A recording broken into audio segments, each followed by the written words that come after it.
Okay, good evening, everybody. Welcome to Complete Sports Media's podcast. I'm your host, Darren Campbell, off the injured reserve list, trying to come in and do a podcast for the first time in 3 weeks. I feel rusty as hell. I feel sick. I don't feel like myself, but Jason said, "Hey, let's do this. Let's get this going. Let's do a podcast." He had so many things from this weekend that he really wanted to rant about that we had to do it. So I'm out of the bed. I've put some clothes on. I feel like not myself, but maybe we can pull off a podcast that you guys enjoy. Thanks for tuning in, and yeah, thanks Jason for making this happen. I have missed doing the podcast for the last few weeks, and I'm really happy we are getting together to do one tonight. Yeah, I'm happy as well, and I'm happy to see that you're a little bit better from where you were, and hopefully, as every week goes along, you'll keep getting better and better, just as like for myself. So, for the listeners that don't know what's going on with us, unfortunately, Darren's trying to get over being sick. Hoves, myself, suffered a dislocated left shoulder from a car accident, so both of us are playing hurt. Yeah. We're both playing hurt today. Yeah. We're gonna do what we can to try to get through and talk about some sports, because that's what we both love to do. Yeah. So, yeah, well, it's the playoffs. Lots of guys are playing hurt, playing injured. 82 game schedule, and then the grind of the playoffs. I don't think anybody that's taking the floor right now in the NBA is not a little banged up. So we're feeling their pain a little bit today, and trying to do this. How was your weekend? Were you? I know we talked a little bit on Saturday about the UFC and stuff, but yeah, how was it all in all? Weekend was good. Shoulder was a little bit sore from the rehab, but that's to be expected, unfortunately. But the Saturday night was great. I was able to spend it with friends, watch the UFC there. I just wish that all the fights in that UFC were up to par, of like a significant standard, because two of them definitely fell off. Oh, man. Yeah, that was rough. Yeah, there was definitely ugly matches there, and they kind of came close to ruining the card, but we've got some good things to talk about from Saturday night in Phoenix, Arizona, and yeah, I can't wait to break that down. I think we should talk about the NBA to start with, though. I think there's a lot of great action in the semifinals of each conference. And yeah, we haven't been able to talk basketball for weeks, so I'm really excited to start figuring that out. Yeah, I'm quite surprised at the things that happen on the weekend, because lots of these series are suddenly now even and close. The home teams were winning those first couple games pretty handily and easily, and then all of a sudden, bam, we see two of the series tied at 2 games apiece, and we've got one game going on right now. It's the Milwaukee and Boston, and Milwaukee's got a slight lead heading late third quarter. I'll update you a little bit tonight, and then the Warriors and the Golden State Warriors and Memphis Grizzlies are playing at 7 tonight, and they're in their 4th game. But the East semis, the Heat were able to really dominate at home. They were, playing so well without Joel Embiid for Philly.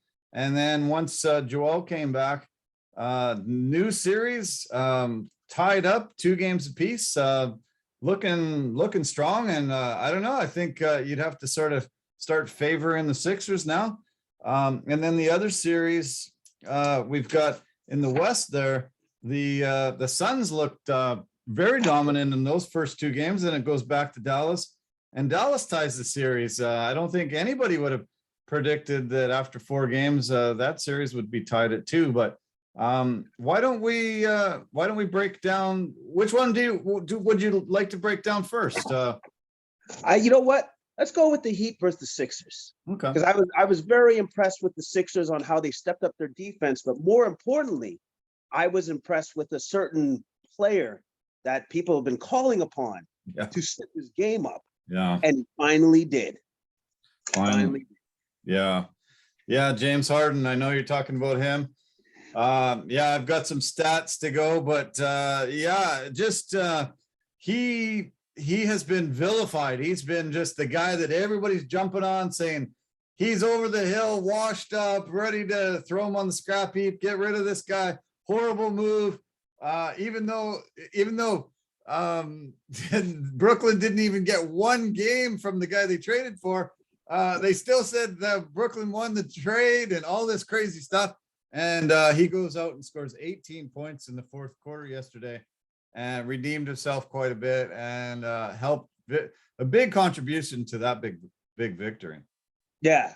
He did what he was supposed to do. He did what Daryl Morey brought him to the Sixers to do, which is to, win playoff games, get past the second round, not just getting past the first round. That's actually not good enough. And I think James Harden has finally realized something. Oh, man, I better play better so that they can pay me what I feel I'm worth. Right. Because right now, he's not worth that right now. No. He's not worth the money that they're going to have to pay them. So right now, he has to demonstrate that he can step his game up to a certain level and be the player that Joel Embiid, the rest of the team needs him to be, which is a winner. Yeah. Yeah, pure and simple. Yeah, he just had not stepped up. There was a lot of speculation that he was still dealing with a hamstring injury. It was blamed on not enough time to sort of sync up with this new team and get ready.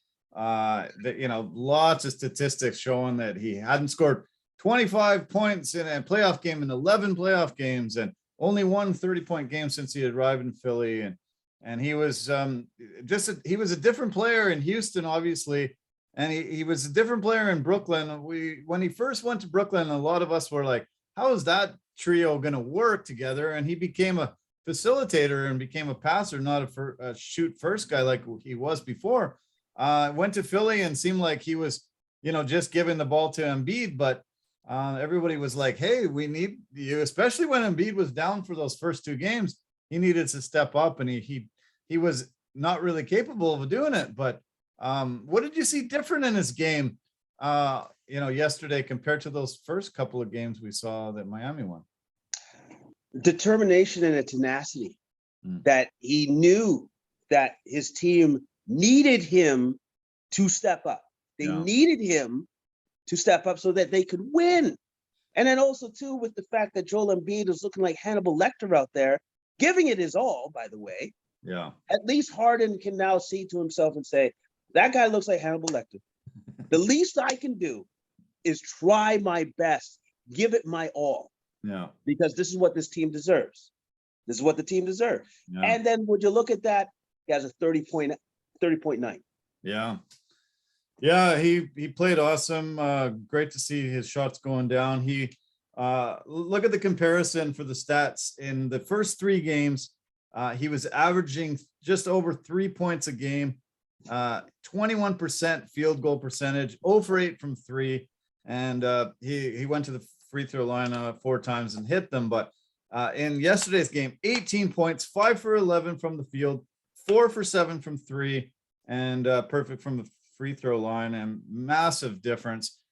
Great to see for Philly fans, much needed and really amazing that he came in.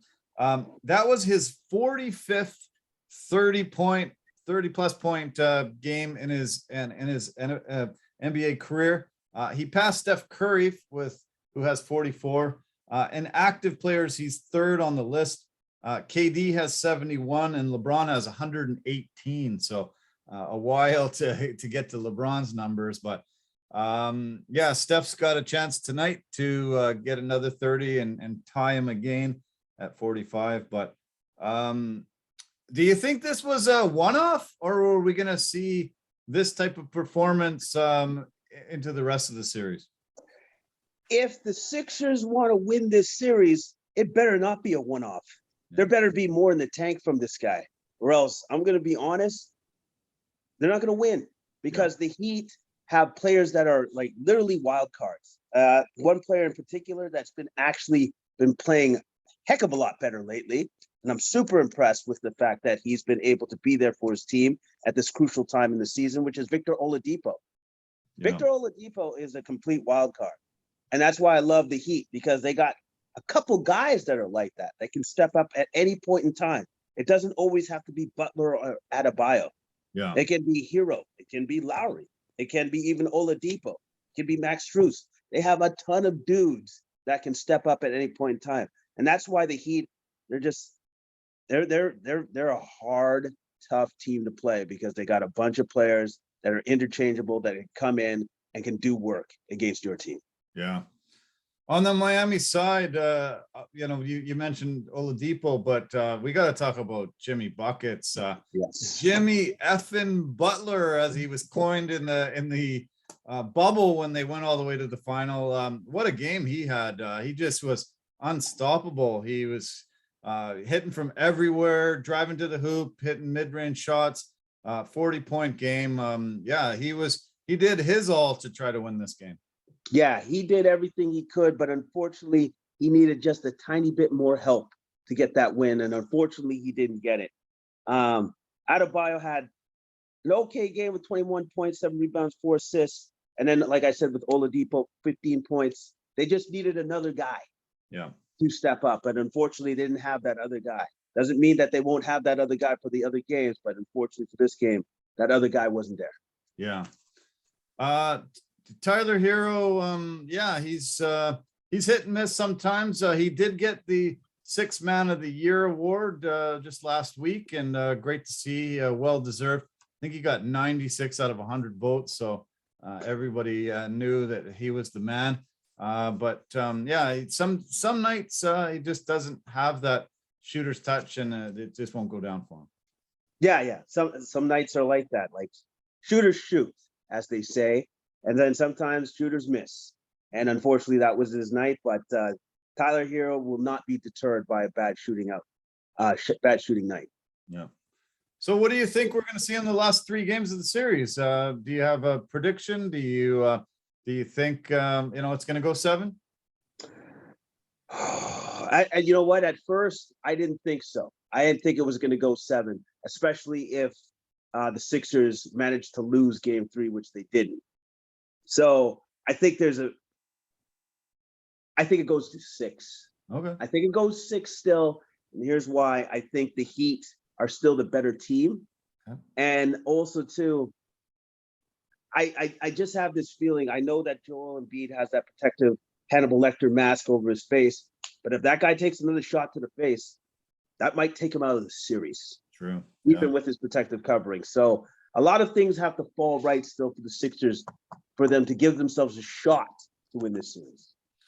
He hasn't returned to his top form. He had to miss only a few games, but about a week of action. He didn't look like himself, didn't look like that MVP that we've seen all year. He is banged up with the face. He also has that ligament tear in his thumb. So, he's taken a pass from me. Do you think not getting this MVP award, though, will spur him on a little more? We've seen it with others that got spurned by the people that make the votes. But we hear today that Nikola Jokic is getting his 2nd straight MVP award. How do you think Embiid handles it? Does it change? It could. You know what? It depends upon a player's personality, so to speak. Like anytime that Michael Jordan got slighted, he would kill you. He would destroy you. He would show you this, like, oh, you won MVP. Apparently, you're the best player in the league. Oh, that's funny. And then he would just destroy you, and then he'd win his championship. Yeah. So I'm not saying Embiid has that kind of personality, because there's only one Michael Jordan. But he does have all the motivation in the world to show people that, no, I was in the running for MVP for a reason. Right. Maybe I should have won it. Okay, it's fine. Jokic won it. But I'm still in the playoffs. I still have a chance to win. I'm going to do that. I'm going to do everything in my power to do that. So I think he's going to be motivated.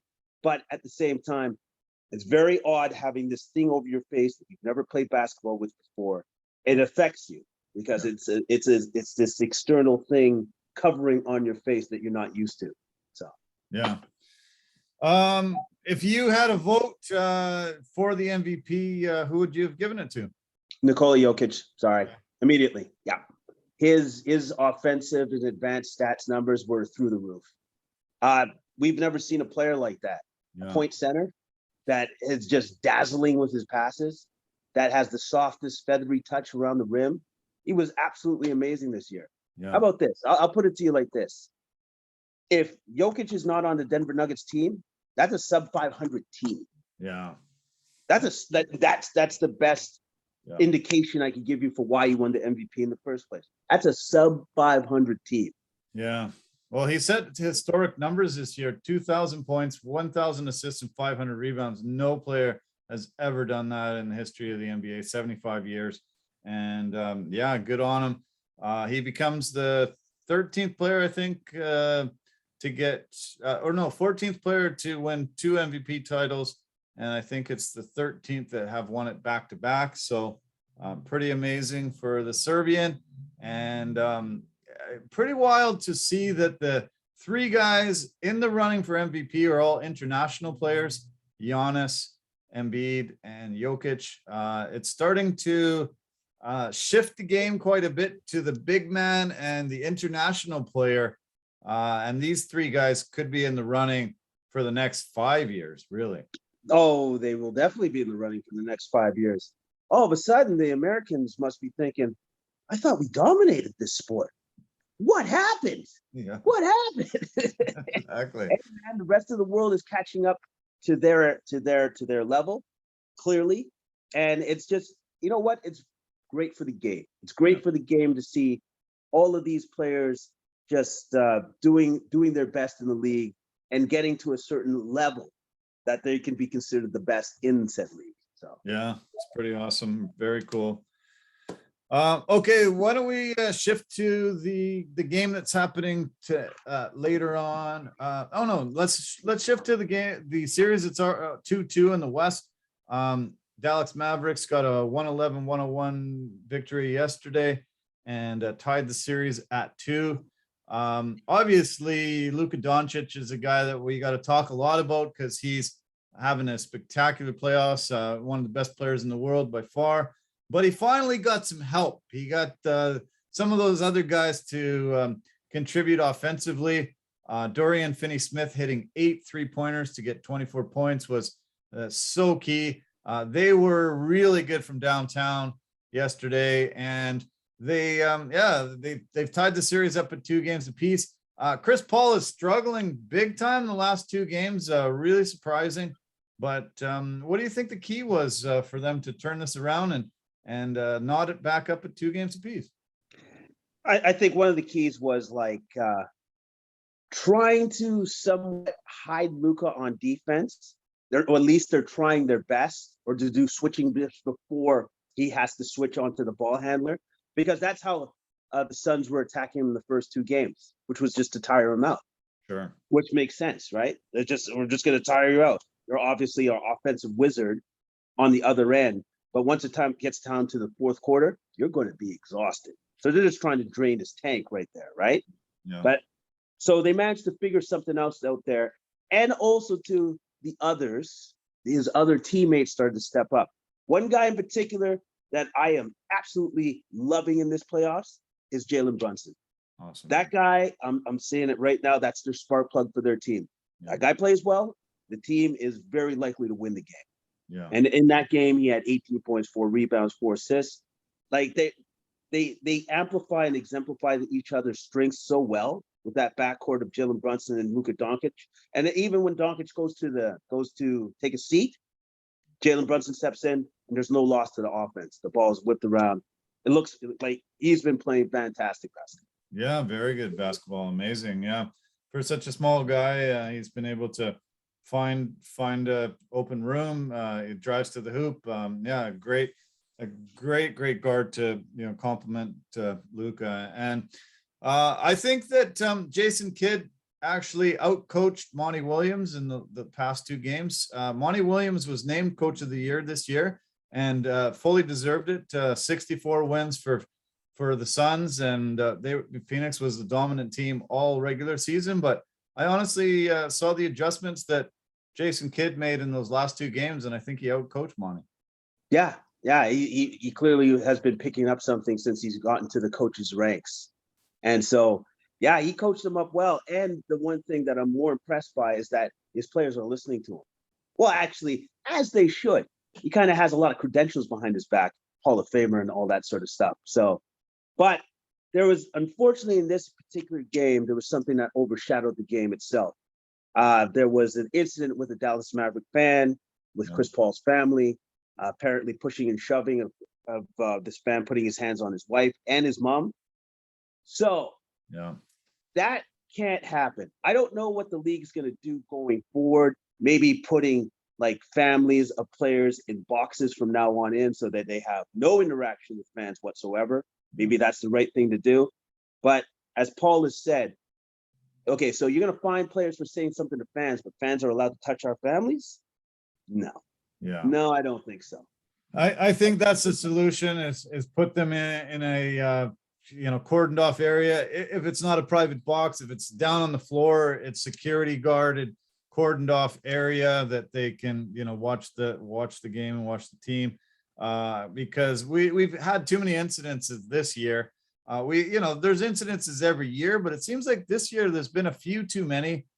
We saw Draymond Green and Kyrie Irving both get fined for flipping the bird off to the fans, but yeah, when you hear that somebody actually put some hands on his mother and his wife on Mother's Day, when they're just there to try to support the team and support their son and husband, it's ridiculous. And there should be serious ramifications. Anybody does that, they never get to attend another NBA game in their life and should be charged and many things. But that was really sick to hear that, because I've seen a bunch of games in Phoenix and I love the fans there. It's usually pretty awesome. Oh no, this is in Dallas, sorry. But it was really disappointing to hear about this. Yeah, it was. And then also too, with the fact that Paul fouls out of this game early. It's like he had a horrible game on top of all of that. So what my prediction is for the next game, he's going to come out on fire. Nice. Okay. Mavericks better watch out. That guy is going to be coming out with guns a-blazing. Yeah. Guns a-blazing, because now he has something that he needs to get off his chest, which is anger. Yeah, well, game 3, it was his 37th birthday, and man, he looked all 37 years of that. He had 7 turnovers in the first half, as many as he had points. He just did not look good. This game, he was even actually worse. Fouled out with 8:58 remaining in the game. He only had 5 points. He had 6 turnovers, so more turnovers than points. We don't see that from one of the greatest point guards to ever play. I'm not sure exactly what's causing the issue. Maybe he's banged up. Maybe he has some lingering issues. Maybe he's getting tired. 37 is old for a basketball player. But your prediction. Let's hope he comes back. It's always great to see all the players playing at their top level, and so we get to see the best of the best face each other. Yeah, absolutely. You want to see the best of the best at their best, and there's a reason why his closeout games have been stellar so far this for this playoff run, where he went 14-14. Well, that guy's still around. That guy's still in there, even with his 7 turnovers and the 6 turnovers for this past game. That guy is still there. Right. So I think he's going to be super motivated to make sure that people remember, no, I'm still pretty good. I'm still pretty good. Yeah. There was a lot of other surprising things that came out in this game. I couldn't believe that Dallas outscored Phoenix in the paint 50-32. DeAndre Ayton, usually is super dominant. There's not really a big that Dallas plays most of the time. Dwight Powell, Canadian guy, is in there. They have some fair size, but they don't have DeAndre Ayton type of center in there or power forward. And I was surprised that Dallas was able to dominate in the paint. Yeah, it was a little bit surprising, but they've managed to figure some things out with some movement so that they can get their guys slashing to the rim.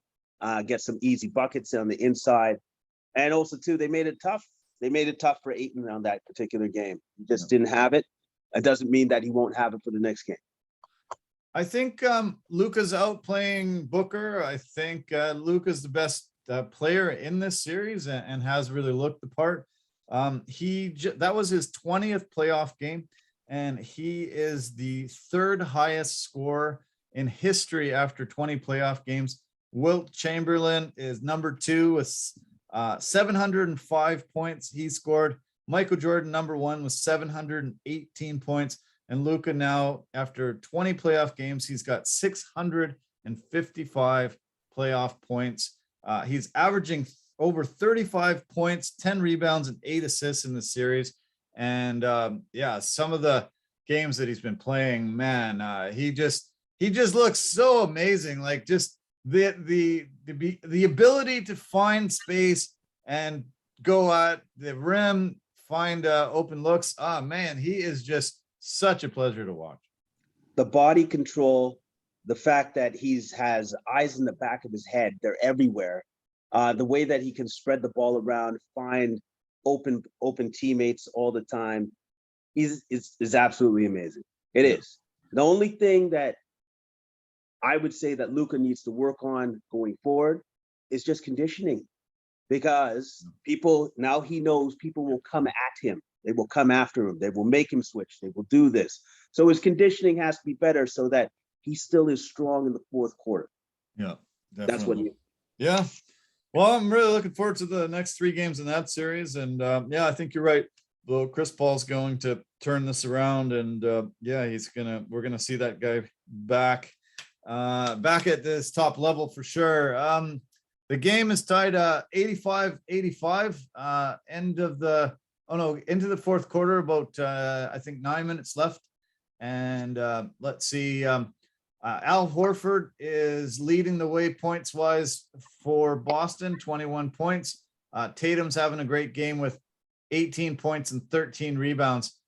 Jason Tatum had such a horrible game. The last game, he was 4 for 19 from the floor, 1 rebound, 3 assists, only 10 points. Huge reason why Milwaukee won. And Wesley Matthews is doing a phenomenal job shutting him down. He was 0 for 10 when he was covering him, but Tatum has 18 points and 13 boards tonight. So good bounce back game. Jaylen Brown has 16 and Marcus Smart has 12. Giannis is leading the way for Milwaukee with 28 points, 17 rebounds. Drew Holiday has 16. Brook Lopez has 11. And that's about it for double figures. But yeah, it's a tight game. 1 possession game, heading down 8 minutes to go in the fourth quarter. Boston with a slim 3-point lead. Yeah, Giannis is an absolute monster. Everybody knows this. I said it before.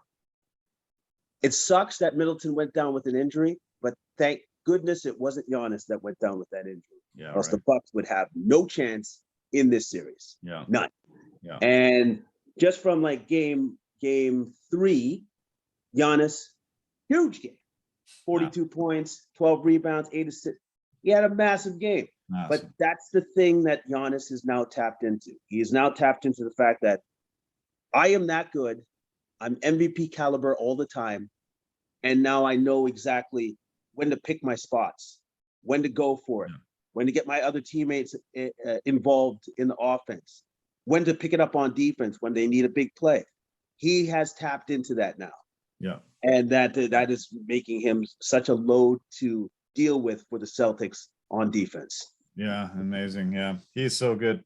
Yeah, they should make a special category for him every year, because to me, he's the MVP every year now, and just amazing talent. But yeah, if Milwaukee goes all the way to final and they win again, he's a slam dunk for MVP of the finals again.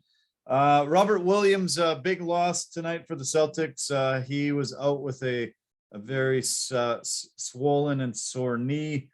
Grant Williams was starting in his place, but Robert Williams has looked great in these playoffs, and he was a big a big loss for them. But yeah, I'll keep you updated. Yes, a little less than 8 minutes left, 3-point game. Let's talk about the Warriors Memphis series. Warriors really just went on an offensive explosion over the weekend. 142 points. It's the second most they've scored in a playoff game in their history. We started seeing games that we saw back in the 2015, 2016, 2017 run. Amazing performance by them. One thing that happened today was quite the surprise. Steve Kerr tested positive for COVID, so he was out tonight.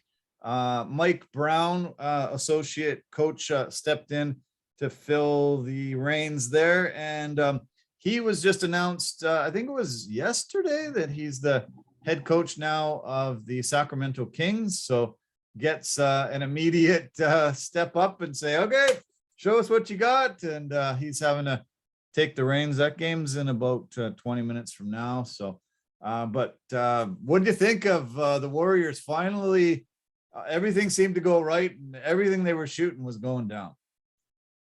Well, that's the scary thing about the Warriors. When everything's going right, you're not going to stop them. It's just an avalanche of offense where you're like, three-pointer, three-pointer, three-pointer. That's not Steph Curry. Who just shot that?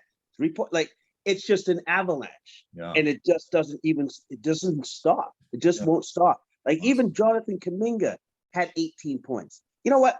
Let me just go down and just go through all of these guys that had all of these points. Okay, so Kuminga, 18 points. Wiggins, 17 points. Curry, 30 points.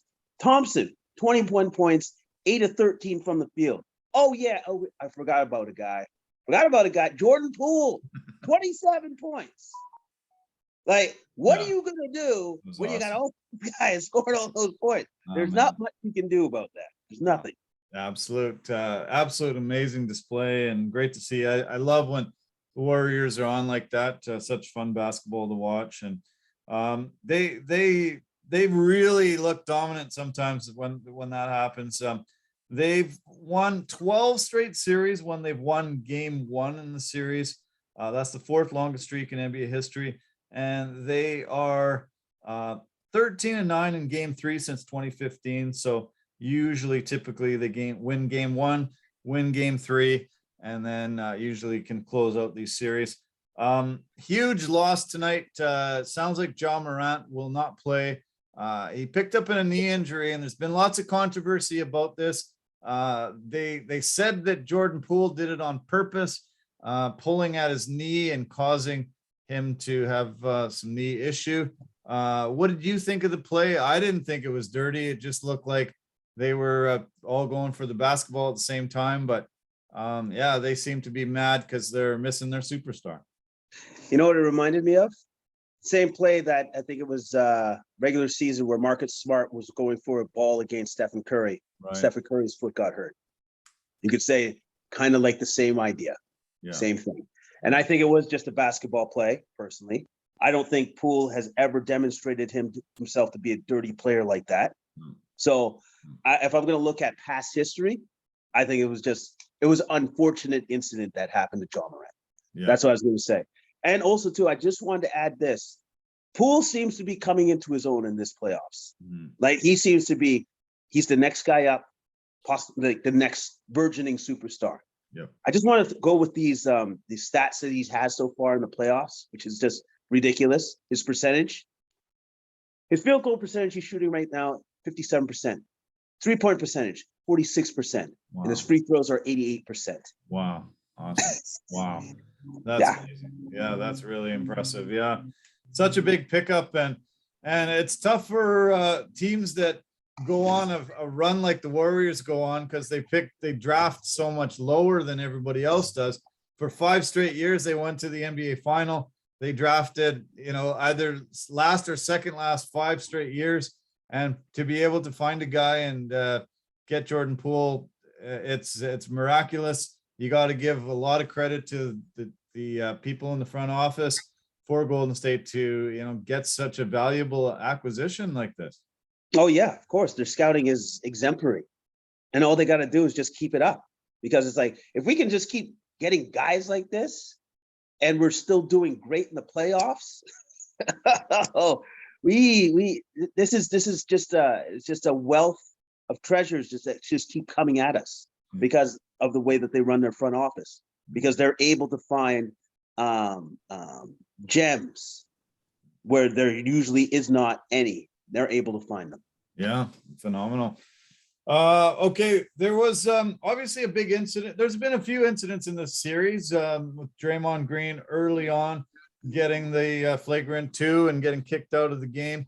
And then Dylan Brooks slamming Gary Payton II upside the head, knocking him out with a broken elbow. Dylan Brooks is back tonight. I really don't like that. You can knock a guy out for a month or in maybe the entire playoffs, and you only get a 1-game suspension. That doesn't really jive with me. I think there's got to be something a little more balanced, because what's to stop them sending another guy at a guy and knocking him out of the playoffs and taking over a series if you only get a 1-game suspension for something that brutal and that obvious that wasn't basketball play. But Dylan Brooks is back tonight. Yeah, this series has had some controversy. Got a couple guys getting thrown out, obviously with this John Morant thing happening. Now Gary Payton doesn't have to cover John Morant, which was his job. But what do you think of all the big controversial things that have happened so far in this series? It's well, the series has gotten chippy, and it's not like we haven't seen this before. But the refereeing has to be consistent. Now, does like the injury match up to the punishment?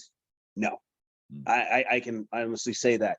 So for this particular game coming up, that's going to be coming up here in the next 10 minutes, I think the refs are going to be very much on the whistle to make sure that they gain control of the game before it gets out of hand, because they know going in, these teams are going to be kind of amped and they're kind of pissed off at one another right now, right?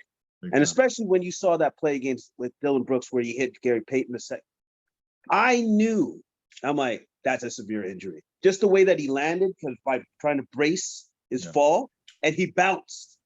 He bounced. At first, I thought he did something that I did. I thought he dislocated his shoulder. Wow.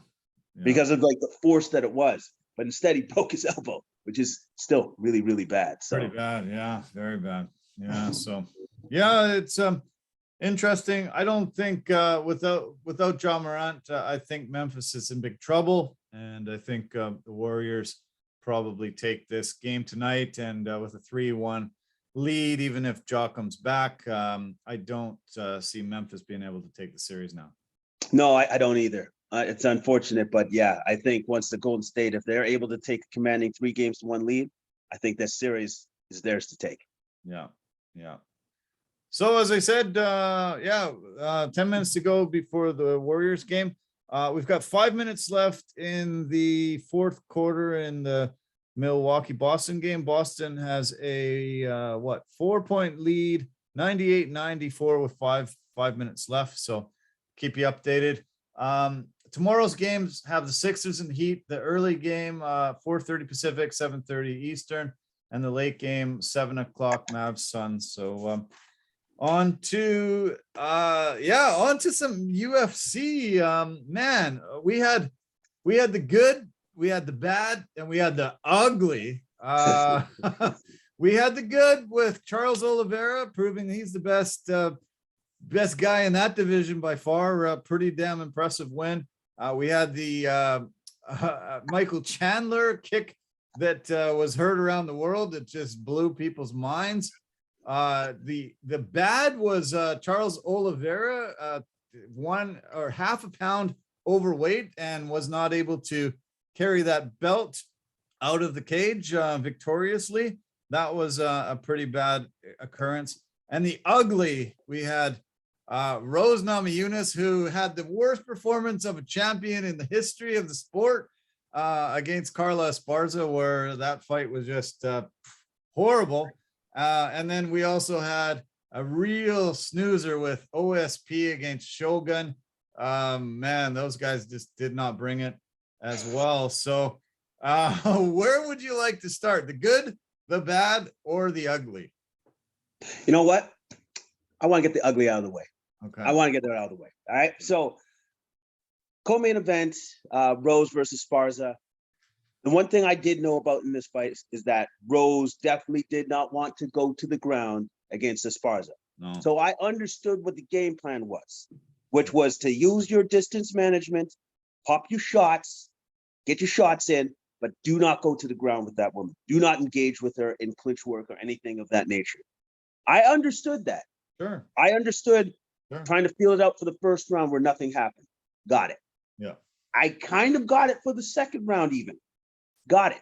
It's just you downloading information so you know how to attack her going forward for the third, fourth, and fifth round. Okay? But then that didn't happen. No. Now I'm going, what are you doing? No. Because at the end of the day, this is a fight. Yeah. And even though you're the champ, you have to fight. And I hope this is now a cautionary tale for every fighter, for every champion. If you don't fight, you're probably going to lose. Yeah. That's what that showed us.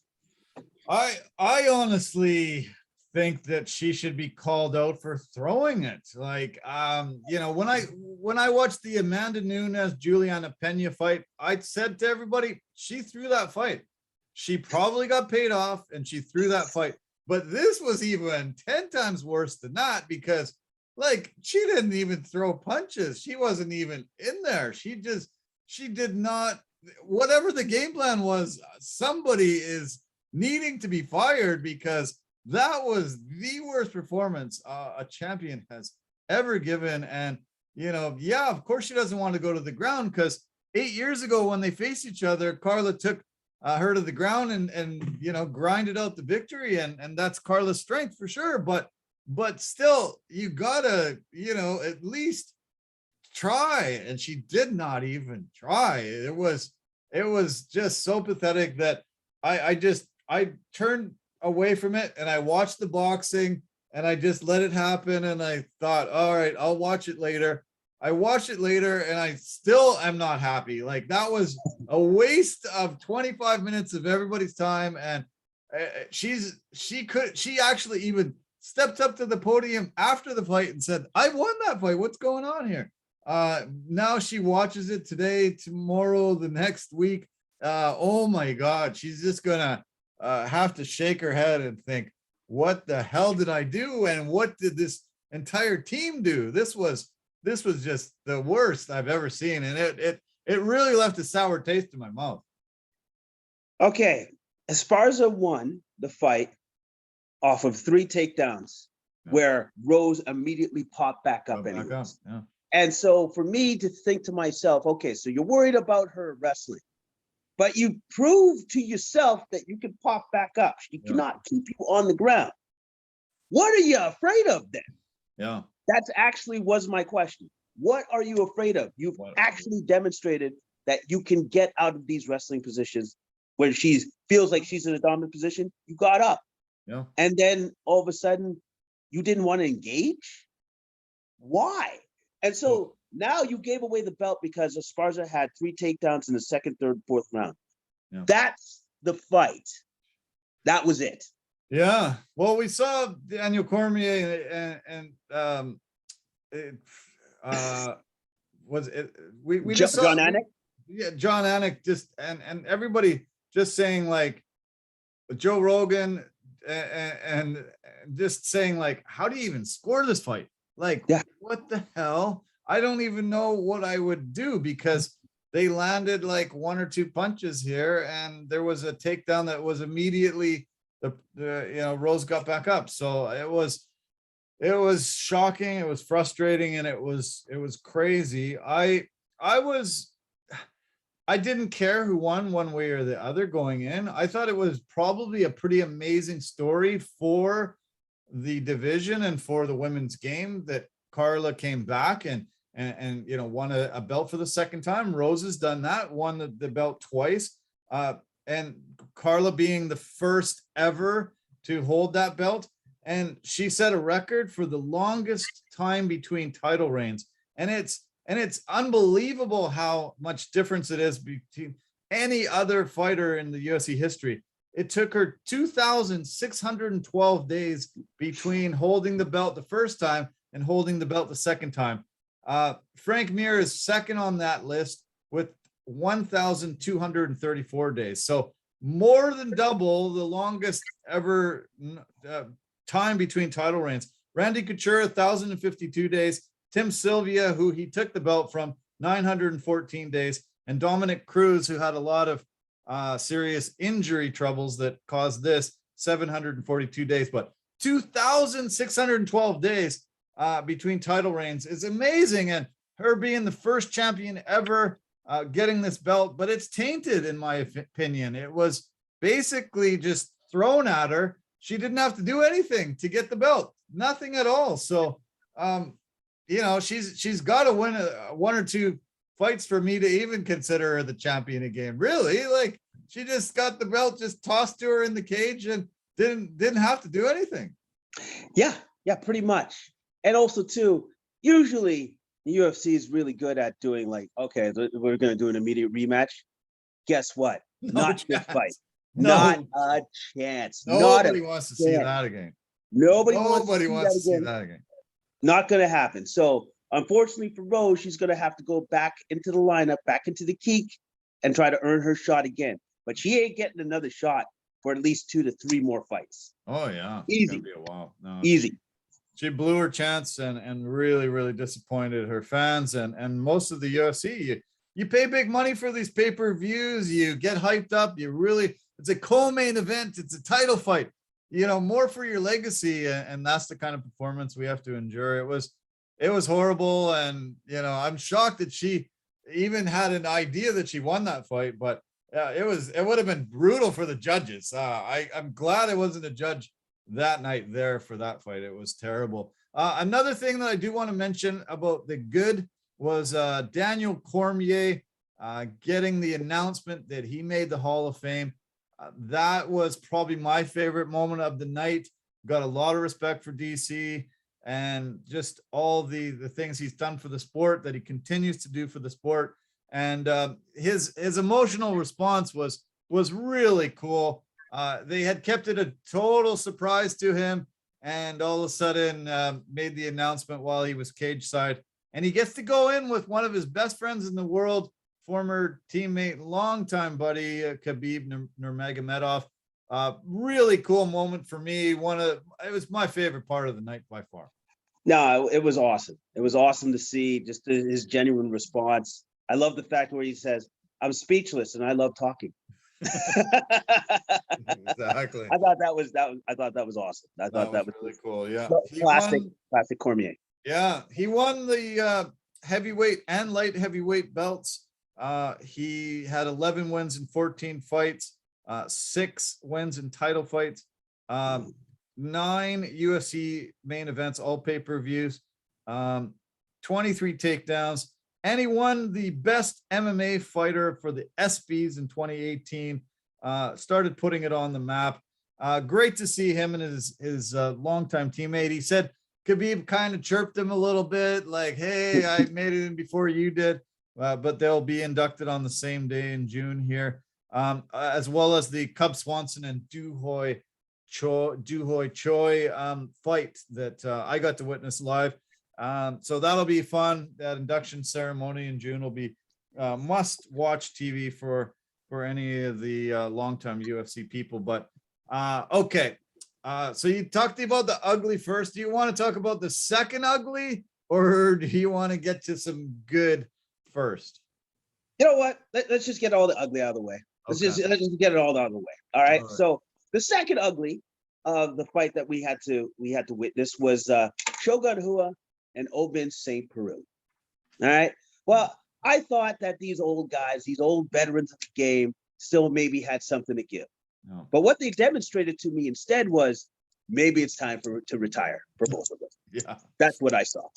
Yeah, that was rough. Yeah, 40 and 39 years old. And, we started hearing rumors that this was going to be the Shogun's second last fight in his career. Maybe it should be the last fight of his career. Yeah, he just did not have it. He was so slow. Just really nothing. This didn't have anything to give.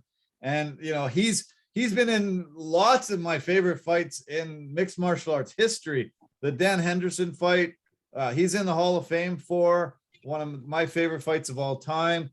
Some of those Pride fights that he had, as you know, he became the champion there in Pride, came over here, got the light heavyweight belt, and you know, amazing, distinguished career. Really, really great guy. I can't say a lot of bad things about him, but yeah, I don't know. He just did not have it on Saturday night. No, he didn't have it, and then Owens didn't have to show too much either. No. And that was literally the fight. Like they traded leg kicks for 3 rounds. Yeah. It to me, it seemed like light sparring.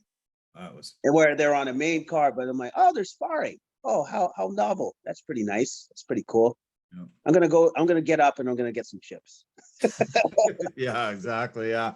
I was really bored and it wasn't fun to watch that one either. And our friend Scott Holborn texted me and said, oh, I'm watching now. And I'm like, oh, well, you're not missing anything. This one's sad.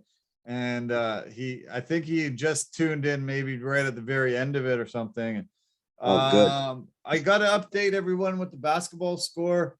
Boston is looking like they're gonna win here. They're down to 43 seconds left. They've got a 9-point lead, and this series is also going to be tied 2 games apiece. So 3 series out of 4 tied 2 games apiece, with 1 game just about to start when this one ends. So Boston with the big victory, huge win for them. And yeah, we've got another just 3-game series between these 2 franchises. Yeah, man, and that's it's always better when the playoffs are extended, and it's fantastic to see that we have 3 playoff games that are tied 2 games apiece. Awesome. 30 points for Horford, 30 for Tatum, with 13 rebounds. Both Jaylen Brown and Marcus Smart, 18 points apiece. Giannis had a monster night, but didn't do much in the 4th quarter. It looks like he stuck on 34 and 18. Huge night, but yeah, just did not contribute enough in that 4th quarter, I guess, to help them win. But 2 games apiece, yeah, awesome. Okay, so we got the ugly out of the way. Thank goodness. Thank goodness. Let's talk about the main event. Charles Oliveira really came in. A lot of people were thinking, okay, you know, this is a really tough test. Justin Gaethje has been in tons of wars, looked amazing in his demolishing of Tony Ferguson, looked really good in many of these wars coming in. Could Charles Oliveira withstand some of the shots that he can throw? And Gaethje hit him pretty hard with some very, very tough shots early on, had him in a little bit of trouble, but Oliveira just came back and had an amazing performance to finish this one off. They both dropped each other. It started with Gaethje dropping Oliveira, Oliveira dropping Gaethje, and then Gaethje coming back and dropping Oliveira, and then it just became like kind of like a brawl, kind of like what I always expect a title fight to be. Something I want to watch. Yeah. Where I'm like, okay, if they can do this for 3 rounds, that may make up for that last thing I just saw. Yeah. It was only a round. Yeah. So it wasn't good enough. Right. But it was still awesome to see. And Oliveira obviously showed his quality, how good he is by taking out somebody that dangerous. Because Gaethje is no joke. They came to war against each other, and Oliveira got the win by getting the rear naked choke that he wrapped up. And once he has that in, you could tell it was in deep, and Gaethje was going to go to sleep if he did not tell. Yeah. Yeah, he's no joke on the ground. Impressive submission. Has the record by far for the most submissions in UFC history. And, his long rise to the top, and now he's there. I often have seen guys take a while to get to the top, and they get there and then they get knocked off the perch right away. But man, that was a very, very impressive performance.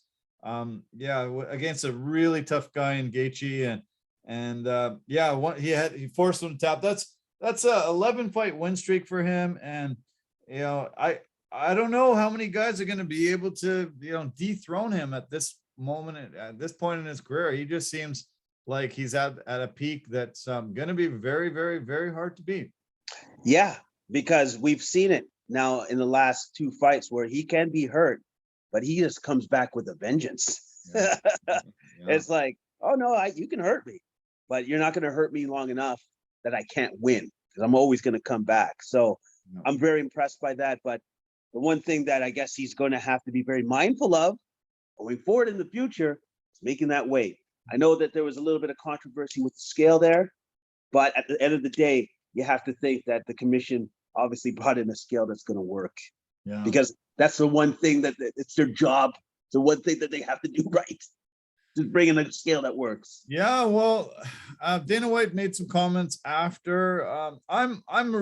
Usually I'm very critical of guys missing weight. That's your job. That's what you have to do, no matter what. Yeah, step on that scale at the proper weight when you have to. But this time, I'm actually not going to be as critical with him with this, because what I hear from a lot of the fighters is they went there the night before and they stepped on the scale and they had made weight. And he swears that he had made weight Thursday night, stepping on the scale that they provide them.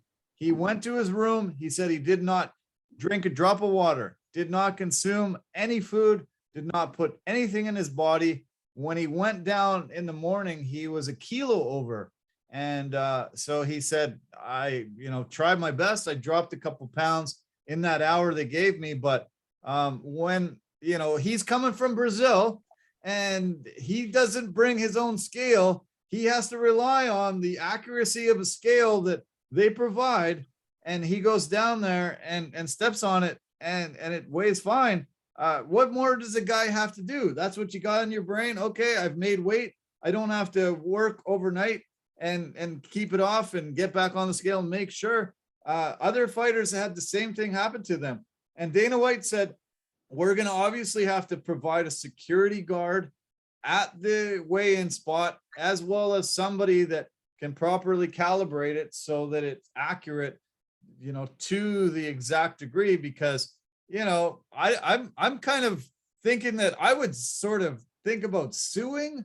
I would consider, I don't know, man, like this is really a really bad thing. If this is accurate and true is what he's saying, that he stepped on the scale and it told him he had made weight. What more is a guy supposed to do? That's absolutely. That's why I was playing a little devil's advocate by saying, obviously they had to bring a scale that worked, right? Right? Yeah. Because if they didn't, then that means that athletic commission for the Arizona is incompetent. Yeah. They're absolutely incompetent. How can you not bring a scale that doesn't work? And on top of that, now that Dana White has had this incident happen, I'm kind of, first off, I'm kind of surprised that he hasn't implemented this already, where he actually has a tech to make sure that the scales are always correct. Right. I'm kind of surprised at that. Sure. But now going forward, and now that this debacle has happened, well, then you're definitely going to have that. Yeah. And then also to maybe protect the scale overnight. Yeah. So that nobody messes with it. There should be, yeah, they should have to have, somebody there from part of the athletic commission has to be there, on that way in, because I guess they just go and, it's in an open room at the hotel. They'd step on it. They look at themselves. Okay, great. Boom. They walk away. There's got to be an athletic commission person there, as well as security, 24/7, making sure nobody messes with that. And yeah, it was, just shocking to hear the news. I texted you when I heard the news and said, oh my God, I can't believe this. He's, and they vacated the title on him. First time that a fighter's ever lost the belt on the scale, first time in UFC history. So, this has happened before and they haven't gone to those extreme lengths. So I was wondering why they went to those extreme lengths on this occasion and took the belt away from him.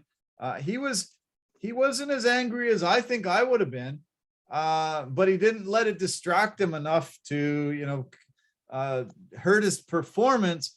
but now he's not the champion. He's got to fight again to get his belt back. So there'll be a little bit of a black mark on his record in his life at some, down the road. But, I don't think I would blame him whatsoever for this miss.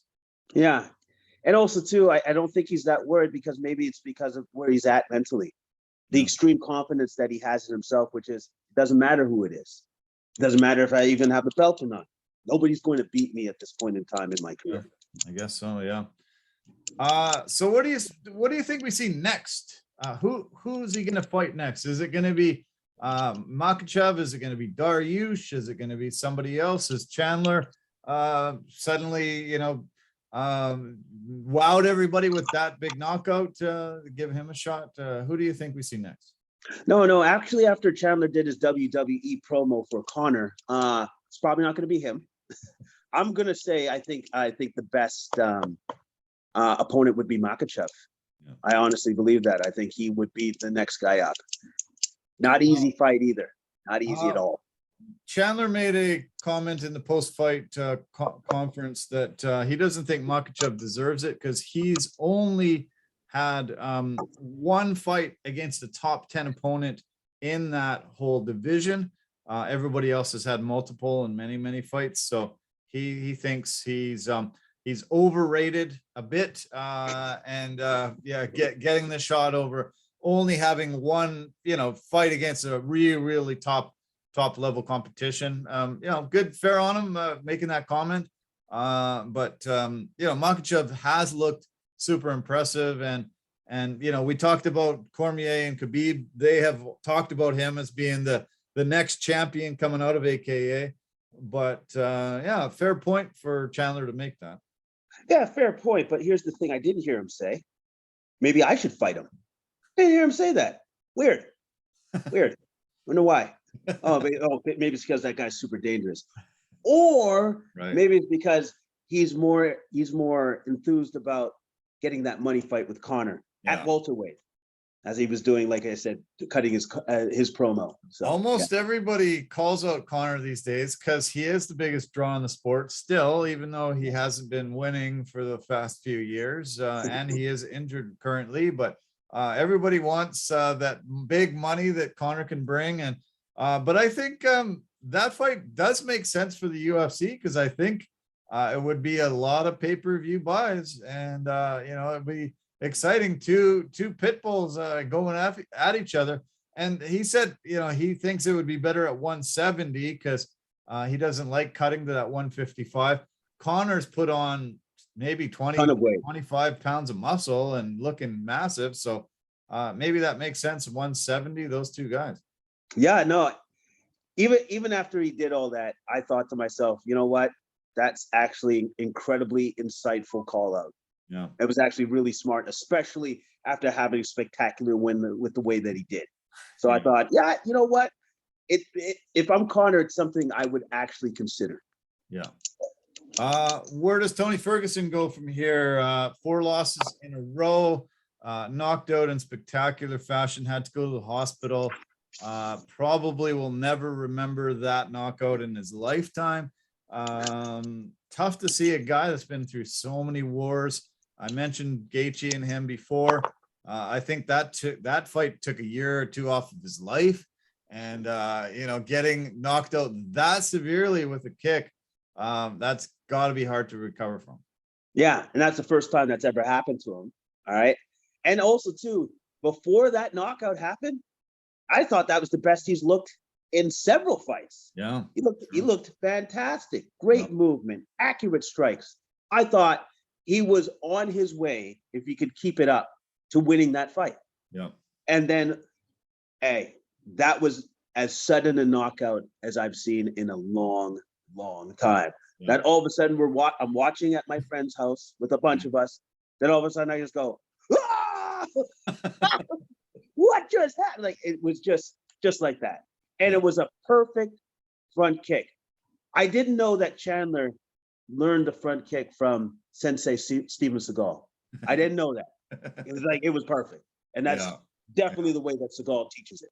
Yeah, right. Yeah, we saw that with Anderson Silva, Vitor Belfort back in the day. We saw that with Damian Maya over Randy Couture, and but we haven't seen one that spectacular, that immediate drop, boom, completely out. It took a while for Ferguson to get up, and I kind of hate sometimes when a guy's been knocked out and he's standing there, and the refs standing in between him, holding their hands, and Buffer's about to make the announcement. Ferguson looked like, what the hell's going on here? I don't know where I am.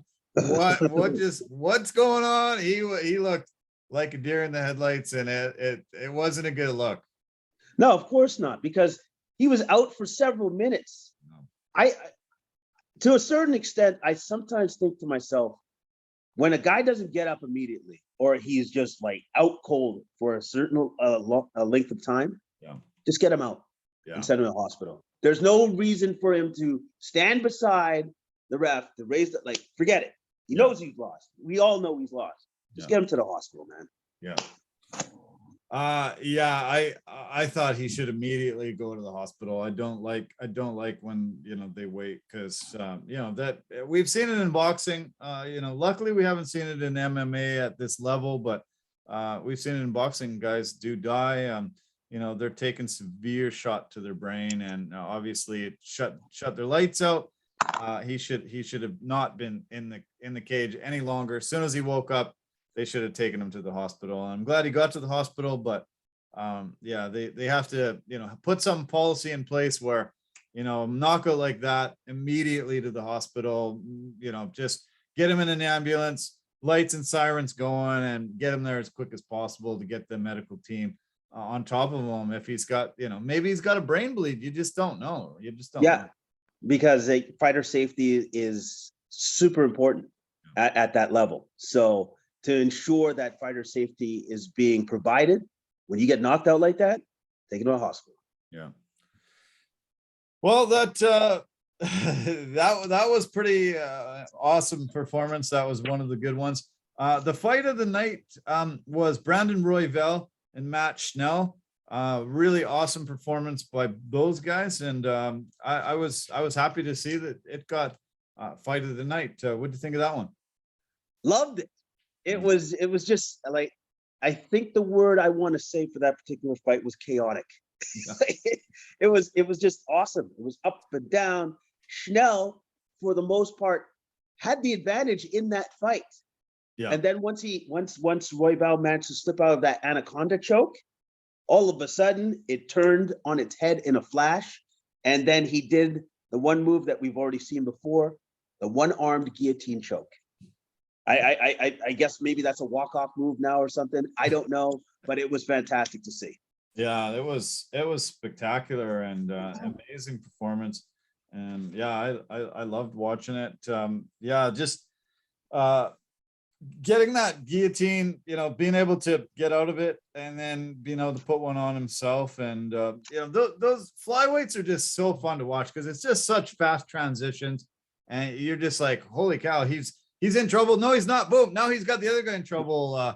That's why I love that the flyweight division didn't get killed, and we still get to see guys, being able to, show these awesome performances. And it was Raw Dog just looked amazing on that one, and he's going places for sure. No, he definitely is. I know that he did the irrational call out for his title shot. Yeah, that's not going to happen. But if he continues to keep winning like this, it definitely will at some point. Yeah. While we're on the prelim card, I do want to mention Francisco Trinaldo, 43 years old and still looking awesome. Second oldest fighter in the UFC, and to get a big victory like that, man, he had Roberts rocked severely. It's great to see a guy that 43 years old still being able to get a big victory like that. He managed to figure out something that Randy Couture figured out, which is still really good and still and old. I'm really good and I'm old. And with Trinaldo, every time I've seen him go out into the octagon, I haven't seen Uh, I haven't seen a decrease in his skills. No. I haven't seen that yet. Yeah. And he's 43 and he's been in some wars, man. So super impressed. Roberts was game, but he got hurt way too many times by Ronaldo to win that fight. Yeah. Yeah. Was disappointed that Donald Cerrone got sick. Supposedly he ate some tacos, got some food poisoning, couldn't fight Joe Lozon. Hopefully they can make that happen in the next coming weeks. But that pushed Randy Brown and Chaos Williams on to the main card. And your Jamaican brother got a big victory there, got a decision win. Chaos Williams is one tough guy, and but Randy Brown, just the length, the ability to just pick his shots. He just looks so comfortable in there in that second and third round that yeah, he really impresses me every time I see him. It was the second and third round, especially the second round, where it's almost like he disseminated the information from the first round. Yeah. And I believe his coach said, "Hey, remember who you are, man. Go out there and give it to him," pretty much. And he's just like, "All right, I will." And because Joe Rogan was the first to say it, I noticed it as soon as he said it, which is, he's coming out with a different sort of energy, which is, I'm in control. I got this. Yeah. And he did. And he was very, very good at slipping the punches too of Chaos Williams. So, but, post-fight, he was just very sincere about the fact that, I had to kind of take my time with that guy because he's super dangerous, which he is. Very smart move. And, we know a lot of fighters go into fights and they say, okay, like you say, you got to take the information, start seeing where it's coming from, the dangerous parts, okay, second round, let's turn it around. And it was perfect game plan, was able to, avoid any massive damage in that first round. And then in those last two rounds, he looked great. He has just amazing movement and just such a calmness about him that, he can avoid almost every shot that the guy throws, and he's going to be able to pick a guy apart. When the guy can't hit you and you can pick him apart, you're going to win most of these fights. Yeah, and especially picking him apart at distance. Yeah. Those limbs of his are ridiculous. His reach advantage is ridiculous. He will always have a reach advantage in any of his fights going forward. As long as he can utilize that to his benefit, he's going to be exceptionally hard to beat in that division. The only disappointment that I had in that fight was that he was not allowed to bring in the Jamaican flag, and they have made a policy now in the UFC that fighters are not allowed to bring their country's flags into the cage. Somebody asked Dana White, why is that the case? And he goes, just don't even go there. And so I believe it's because of the Russian thing. The war, the war that's going on there. I don't know if that's going to be a permanent thing for the UFC, but that was kind of weird because I, always see him draped in that Jamaican flag and feel proud for you and your countrymen there. And it's got to be disappointing for guys not to be able to represent their country the way they want to. Yeah, it kind of sucks, but I understand why. I do. I get it. And maybe for him looking forward, because you never know what the future holds. You never know what more wars are going to happen. Maybe this is going to be a thing. But I don't know if you noticed, there was one guy that managed to slip through the cracks before he fought, Ovince St. Preux. Okay. On his mouth guard. Oh, okay. And so I saw that and I'm like, oh, he's going to get talking to after. Yeah, he's going to get in trouble for that. So, but yes, but I get it. I understand. And I think it's probably for the best for now. Once this conflict is resolved, maybe they look at it again. But for now, I think it's for the best. Yeah. Both of us were busy on Saturday. We didn't see much of the early prelims. I did see the Andre Fiallo, Andre Fiallo, not Fiallo. He got the big KO victory, got the 50K bonus. The other thing I want to mention is Lupi Godinez, Vancouver girl, got a victory decision win in her fight in the women's strawweight fight. Great to see her back getting the victory after her latest defeat. But yeah, there was yeah, like 7-8 hours of fights, and I was busy up until the prelim start. I didn't catch much of the early prelims, but yeah, I just thought I should mention that. Any other thing that you want to mention before we talk about next week's fight? No, I think we're good. Oh, I guess the only thing I wanted to mention real quick with the Chason versus Dumont, I thought she fought very intelligently against Dumont. Anytime that Dumont actually was beginning to get momentum, she wrestled her, grappled her along the cage, used her distance management, was able to pop her shots and get out of range very quickly before she was getting any return shots. Great win by Chason. That's all I wanted. There was a lot of boos on that decision. I guess the fighters, I don't know, they wanted Dumont or they thought she was the one to win. It was a split decision. There was a lot of boos that night. That's something that I definitely took away from that. Sometimes I get a little critical of some of these places where they haven't had a ton of UFC cards and they sort of boo at some inappropriate moments, but there was way too many times where booing was legitimately called for on this night. Luckily, we had some good things because there was some definitely ugly moments in this, and I'm glad that there was a few spectacular moments to make it not one of the cards that we talk about as terrible into the future.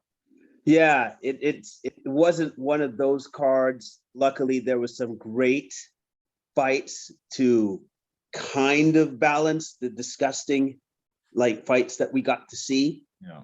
But at the same time, I really don't want to see any more fights like that. No. I really don't want to see any more fights like that. Yeah. Especially if it's a title fight. Jeez. You gotta fight, man. You gotta fight. That's it.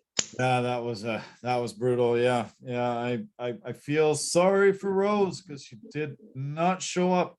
She's gonna kick herself a lot over this one, and yeah, it's gonna sting for years and years. It's probably gonna be a couple years before she even gets a shot at the belt again. So that's pretty rough. Okay, why don't we talk about next week's card? We've got the main event is a light heavyweight matchup. Title fight between Jan Blachowicz and Alexander Rakic. Blachowicz has had just a phenomenal career at the end of his career here. Being able to get this belt, being able to beat Israel Adesanya, being looking great, but I think Rakic is biting off more than he can chew, and I'm leaning big money on Rakic. I think he's the champ after this fight ends. So you're going with Rakic against Blachowicz? Yeah. I tend to agree with you. I think Rakic is up and coming, and I don't want to say Blachowicz's time set, but I think it's setting, so to speak. Right. So I really think that Rakic this is his fight to lose. Yeah. Yeah. I love seeing the Hulk fight, Ion Cutelaba. I really always am impressed by his performances. Him and Ryan Spann are fighting. Should be a good co-main fight. Oh, it should be a great fight. How about this? At least with Cutelaba, one thing's going to happen. It's going to be a big time fight. Somebody's going to possibly be knocked out because that's the way that guy goes. He doesn't fight. You're not going to see a rose as far as a fight with that guy. He's coming after you. Okay. Yeah. So I'm super looking forward to that. I think that's going to be a great fight on the card. The very first fight of the night, I urge people, if they're watching, do not miss this. The very first fight on the prelims, two Russian fighters, Nick Maximov against Andrei Petrosky. Both these guys have been finishers, big time, quick knockouts, very, very, very, very lethal, both of them. Maximov comes in at 8-0 and Petrosky's 7-2. debuts UFC, but amazing performances before they made it into the UFC. And I think this is going to be fight of the night, and it's the first fight of the card. So yeah, tune in. If you don't get there in time, watch it the next day on Fight Pass or wherever you can find your fights. This to me is the best fight on the card.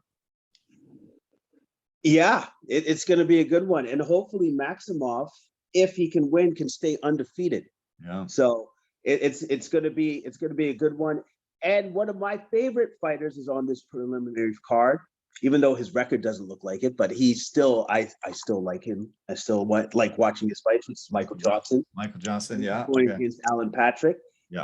I hope that we're going to see a new reinvigorated Michael Johnson, because I love it. I love that guy as a fighter. I really do. There's some really good female fights on the card for our female viewers and listeners, or guys that love female fights.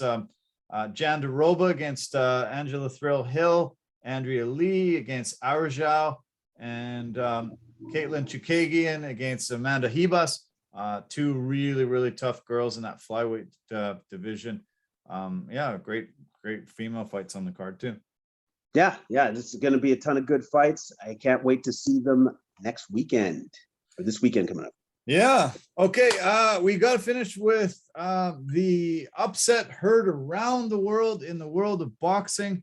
Luckily, I was able to watch that boxing while that horrible co-main event was going on, and I didn't have to, puke out my dinner. I was like watching some amazing thing. Basically, Canelo Alvarez went into this fight considered the pound for pound best fighter in the world, decides to step up in weight and face this young Russian fighter who has really had an amazing career already, but 1/3 of the experience as Canelo Alvarez has. Dmitry Bivol comes in and shocks the world. Really dominated this fight. I've got lots of numbers to throw out at you, but 115, 113 on all three cards. Really shocking to me. I think Canelo only won 3 rounds in this entire fight, but he's still the just decision happened.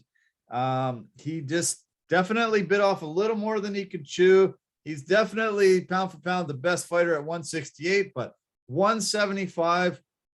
This Bivol really showed it was too much of a weight hike, and he's the champ, and really showed that he's somebody to be reckoned with. And Canelo made a big mistake thinking that he was going to be able to come up and get this guy's belt. Well, that's what happens with some of these boxers, man. Like, there's going to be a point where you cannot go up anymore and keep winning. Like there's going to be a point where your body, your frame is not big enough or has enough power within it to hurt people at the higher weight levels. Yeah. And I think that's the line for Canelo. You can't compete with the best of the best guys at that particular weight division. You just can't. Yeah. And there's no shame in that, because you dominate all the other weight divisions at your weight and below it. Yeah. But when you get up to those upper weights, you know what? Sometimes it just doesn't transfer, because it's going to have to stop at some point in time. And I guess that's his line right there. That was it. Yeah. And it's surprising for the people that are, more inclined to watch mixed martial arts. We see weight fluctuations happen in other weight classes, but I mentioned Israel Adesanya trying to go up and fight Jan Blachowicz, and Blachowicz was able to say, no, I'm much bigger. You're not going to be able to beat me, and utilize his perfect game plan. In boxing, 5-7 pounds, it's a lot. And Canelo has dominated many of the weight divisions, but this was just too much of a step up, and people looked just so much bigger than him. It was quite apparent in the ring, and I was just blown away.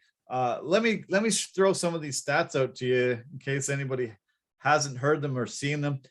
Total punches thrown, 710 for Bivol, 445 for Canelo. Bivol landed 152 to 84. The power shots, they threw close to the same amount, but power shots landed were 106 to 74 for Bivol. Jabs were 46 to 10. 46 to 10. Canelo landed 10 jabs in 12-round fight. Like, how crazy is that? He was trying to land some power shots and some hooks, but nothing was phasing Bivol at all, and he just walked through them. And they talked in the ring about an immediate rematch. This really upsets a lot of the promoters, because there was a trilogy fight against Triple G that was supposed to happen, and that was going to be one of those massive pay-per-view numbers, and that has been put on hold supposedly, and they're going to do this second rematch. But if I was his management team, no chance. It's not in the second fight, in the third fight, in the fourth fight. He's not going to beat this guy. I don't think. I didn't see enough to make me even think that he has a chance, really. Here's the thing. I wish I was like you. I wish I had been watching that fight instead of that Rose fight. All right. I really do. But I'm just going to play devil's advocate just for a brief second. If one of the greatest fighters in the planet of our generation thinks that he can come up with a game plan to beat that guy that seems way stronger and way tougher than him at that upper division, I guess I'm going to give him his shot. I guess so, because I gotta say, Canelo Alvarez has earned the right to do that. So if he believes he can beat him, I am super curious to see what the game plan is when they fight again. Yeah. I want to see exactly how he changes what he did the first time in the second matchup. Is it a completely different game plan? Like, what is he going to do to mitigate all the advantages that Bivol has against him? Yeah, I don't know. Yeah, you're right. We got to give one of the greatest fighters to ever live a shot if he wants a shot at that and wants to avenge that loss. Maybe if he has a bit longer time to pack on the muscle, pack on that weight, maybe he, is able to, feel his body different. He might have been a bit sluggish because that weight is foreign to his body and not used to fighting that way. It took a while for his body to, adjust to that. Maybe if he's pushes that rematch 6 months from now and he's got proper ability to put that weight on and feel himself walking around like that, fighting like that, maybe. I don't think I would put a bet down, but what I saw in that one, it was just, it would be very hard for him to change his game plan or do something different, because it was a one-sided affair for sure. Yeah. It like you said, it's going to be hard to envision how he's going to change the outcome. But since you're one of the best to have ever done it, maybe there's something that you saw that none of us saw. Yeah. That will allow you to do that. Yeah, let's hope. Crazy. It was crazy. I was stunned what I was watching, and it was fun to watch. And I wish we could have been together, because we would have definitely shut the UFC off to the side. Watch that one. It was a great fight. I just do want to mention, I'm going to put up on the website. Revamp the sports website. Please take a look. Lots of amazing content on there right now that's really fun. I'm getting a lot of good feedback from people that are loving it. Put a lot of UFC stuff on there, a lot of NBA. We got the NHL playoffs. We got some NFL and baseball stuff on there. And I do want to mention that loving your cousin's coverage of the F1. F1 had a big race in Miami this weekend. Tons of stars came out. It was super well received. F1 really wants to break into the North American market a lot more than they have over the years. And it was a spectacular race, but I just love watching your cousin's podcast as he does live qualifying, live race stuff. He's awesome. We got to get him on soon, man. He is just such a pleasure to listen to and watch commentate on the F1. Yeah, that's my cousin David Cameron, who is exemplary at what he does, especially in the racing aspect and all aspects of his YouTube channel. He's very, very good, super talented. I couldn't be prouder of him, and he's very good. And he will be coming on. He will be coming on, yeah, for sure, at some point in time. All we got to do is be healthy enough. Yeah, right. Got to do. Yeah. Yeah, it's in your guys' genes. You're two really good guys on podcasts that oh man, somehow it's he's across the pond way over in England, and somehow both you guys awesome at podcasts. I think look out ESPN. I'm gonna lose you to one day. He makes F1 so enjoyable to watch and listen to, and gives such incredible insight. Man, he's so knowledgeable and gets great viewership. And yeah, he's making me more of an F1 fan every week, and I just love it. You would not believe the stars that all came out for the F1. I couldn't believe all the celebrities and all the athletes. There's an amazing picture of Lewis Hamilton, 7 titles, Tom Brady, 7 titles, Michael Jordan, 6 championships, and David Beckham, all standing together, and all 4 of them in a picture. Beckham has numerous championships from his days playing soccer. But I got to see an amazing interview with Tom Brady and Lewis Hamilton, both 7 titles, 7 world championships. And they played golf together after the interview and stuff. And they're best of friends, supposedly. It was really, really neat to see. And on and on and on. I could just list off dozens and dozens and dozens of huge athletes and stars that were there in Miami enjoying the F1 and all the festivities around it.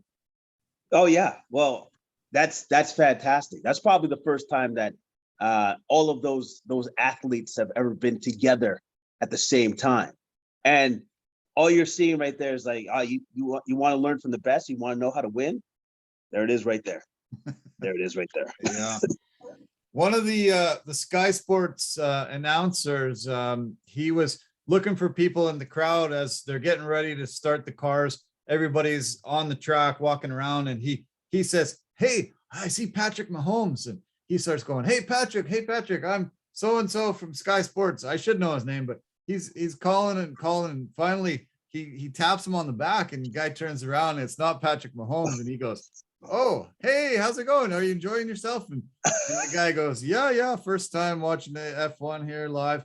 This is great. And then he's like, "Oh, you're not Patrick Mahomes, are you? Who are you?" And then said his name. And he was actually an NBA player that had just been drafted. Don't have his name off the top of my head, but he totally messed up, and then he walks away like, "Oh shoot, that sure looked like Patrick Mahomes to me." But it was super funny, super hilarious. That's good. You need that levity in any sort of broadcast, so that's good. Yeah, that was good. Okay, man. Well, we're just into the second quarter in the Golden State Memphis game. Memphis has a 4-point lead, minute and a half in to the second quarter. Enjoy the basketball tonight. Hope you get a chance to see this entire game and a bit of the first game. I'm going to watch that later too. And thanks for doing this. Sorry if I didn't give my best performance, but still sick. Trying to clear the cobwebs out of my head. I didn't go to work today, and I thought, should I do a podcast? Will it be looked down upon by my coworkers and bosses? And the guy's doing a podcast, but he can't come to work. But I'm just sitting on my butt talking sports. Like, I could be talking on the phone to anybody at this moment. But anyway, I hope I I hope I did a good enough job for you, buddy. And I really appreciate you coming in, even though you're still in recovery mode too. Hey, this has been fun, like it always is. I appreciate it. I appreciate you. Only thing I want to hear from you is that you're going to take care of yourself, get some rest, try to get back to 100%. Thanks, buddy. Appreciate it. Okay, all the best. Take care of your shoulder, and yeah, keep in touch this week. And yeah, man, I can't wait to do this again 1 week from tonight. And but yeah, let's talk through the week. Hopefully I can give you some good news and I can get back to work. Okay, sounds good, my friend. You take it easy. We'll talk later. Okay, cheers. Night. Bye for now. Okay, well, another episode. Geez, what did we do? An hour and a half or so? Yeah. I'm telling you, I don't know if you could tell, but I am not feeling good. Feel just so dizzy, nauseous. I didn't know COVID could wipe me out this much, but it's been crazy. Yeah, a couple weeks, just been feeling horrible, and thought I would be better by now, but not that good. So the nausea, the dizziness, the foggy head, all that stuff, bad headaches, really just excruciating bad headaches. I had one yesterday that just would not go away. Got together with some people for Mother's Day, but my dad and his partner for Mother's Day, and oh man, just yeah, couldn't shake it though. Anyway, thanks for tuning in, listening, and watching. I love doing this. Missing a couple weeks was tough for me, but yeah, I did just lay in bed and watch a ton of sports over the weekend, really, and wanted to talk about it. And Jason said, I really can't wait to talk about the ugly performances on the UFC. So good to give him a platform too. So. Anyway, I want to just mention our partners and sponsors before we end. Anchor.fm, easiest place to make a podcast. Amazing at posting on multiple podcast platforms for us. Verbero, the hockey equipment and apparel company, first in technology, performance, and value. V350 stick is something you need. Pampas and Possibilities, they can come into your home and spruce it up and make it look amazing. You can find them on our website. And last but not least, Forever Living, the aloe vera company for health and beauty products. Buy some products on our website and you get some really good discounts. So thanks as always to them. And thank you again for tuning in and watching. And Dave Cameron, I love what you're doing. Love what you're doing. And look at our website. Yeah, it's really starting to come together. A lot of fun stuff to view on a daily basis if you're a sports nut. And other big things coming. Some musical podcasts coming on Complete Music Media soon too. So anyway, love you guys a lot. Take care of yourself and have an awesome week ahead. Stay safe. And try to avoid COVID. It sucks. It is killing me. Horrible. I shouldn't say it's killing me because that's insensitive, brutal. Lots of obviously people have perished, man. But there's been days where, man, I was worried and not feeling good at all.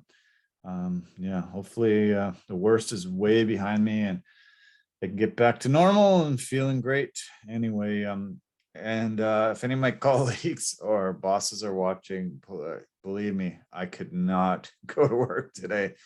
I was able to do this, but I could not work today. I wouldn't have been able to do anything good for you. So I'll get some rest tonight and hopefully I feel great tomorrow enough to get back at it. So anyway, again, love you. Take care. Bye for now.